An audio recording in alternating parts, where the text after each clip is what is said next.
Well, hello everybody. I'm still Dr. David Michael Smingy, and Brita still has a brain tumor, maybe, and the world still has COVID-19 for a long time, probably. How are you all doing? I am doing okay. Thanks for asking. A couple things, and so biggest questions I've been getting is one, how is Brita doing? So Brita's been doing great. She is up in the UP, and she's been there for at least the last 4.5 weeks. Kind of when the outbreak was starting to hit Michigan.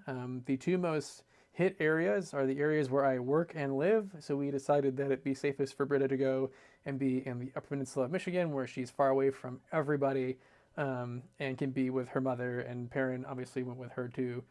So that way he can go and be with somebody when I'm at work. Otherwise, he would probably survive at home by himself at this point. I mean, he's been doing great for like 2 years. I mean, he should probably get a job soon, and he'll be great.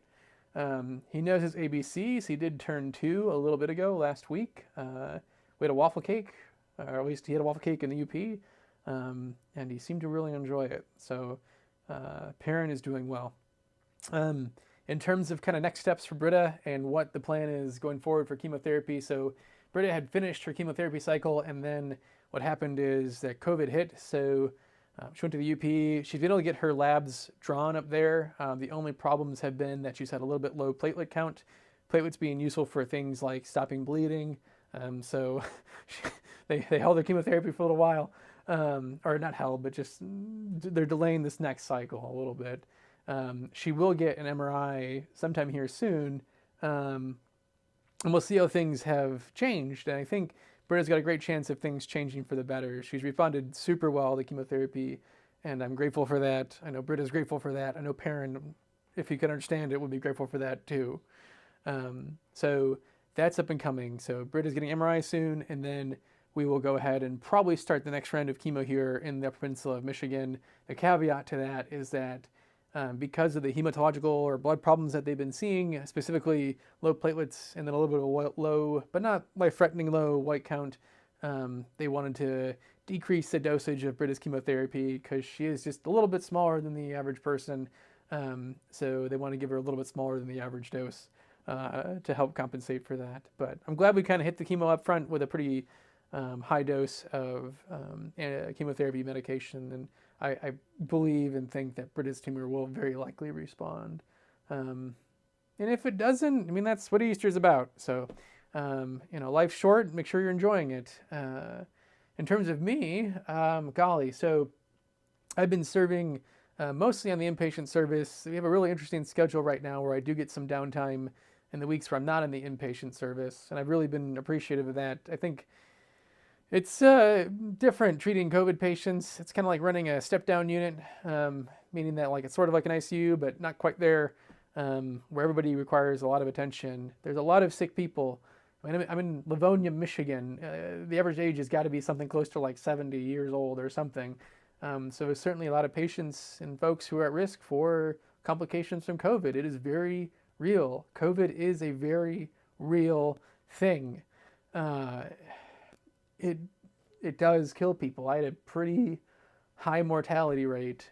People who would have still been alive if it wasn't for COVID, but aren't now on the service, and that was hard. It happens. It's kind of it just happens, Like, how do you process that? And I think a lot of people have been helpful to me dealing with that, and then also just grateful for things like Easter that happened this Sunday and reminding ourselves that there is something greater that we're serving. And ultimately that this world is cursed, right? And like is in need of a redeemer for sure. Very, very real feeling the curse right now, I'll put it that way. In terms of life, like I've been doing well. It is pretty lame being a bachelor, being honest again. I mean, not really bachelor, but like in a house by myself, alone, with nothing but ramen noodles, and my church to support me. So I've been very grateful for them, and certainly my friends and family who reached out to me as well. So I have not gone hungry. People have brought me food, and it's been lovely.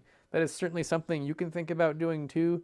If you found someone or a healthcare worker who is struggling, buy them a meal, get them a pizza. You get to support like a local business at the same time as getting a healthcare worker something delicious. So that is excellent. And certainly supporting, local businesses and churches too. And just doing that outreach thing as best you can. I do hope that all of you are doing well. I know it's a challenging time. I know it's frustrating. I'm grateful for people's compliance with the staying at home orders.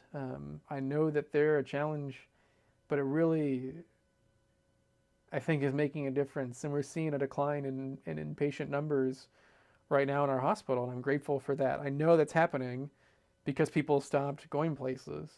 Um, I can only imagine what would have happened if we didn't do those things, and I don't want to even think about that right now. Um, I don't know what the plan is going forward from the government standpoint. I don't know what the best answer is. I know there's a lot of questions up there. I'll leave it to them. People ask my opinion on what you think should happen, and if you want a medical opinion, the safest answer is stay home. If you want an economic opinion, go ask someone else. But it's certainly going to be a challenging thing to figure out, and that's something we definitely all need prayer and direction for. So, ways you can pray. Number one, Brita's going to start chemo again here soon. It'll be in the UP. We've got things arranged for that. UP being the Upper Peninsula of Michigan for those that aren't from Michigan. The part, like you have Michigan like this, and then you got the part that up here everybody forgets about. It's this part. Second thing, that Brita's next MRI will show regression of her tumor. I really think we're going to see it. I hope we do. If we don't, that has certain implications for us as well.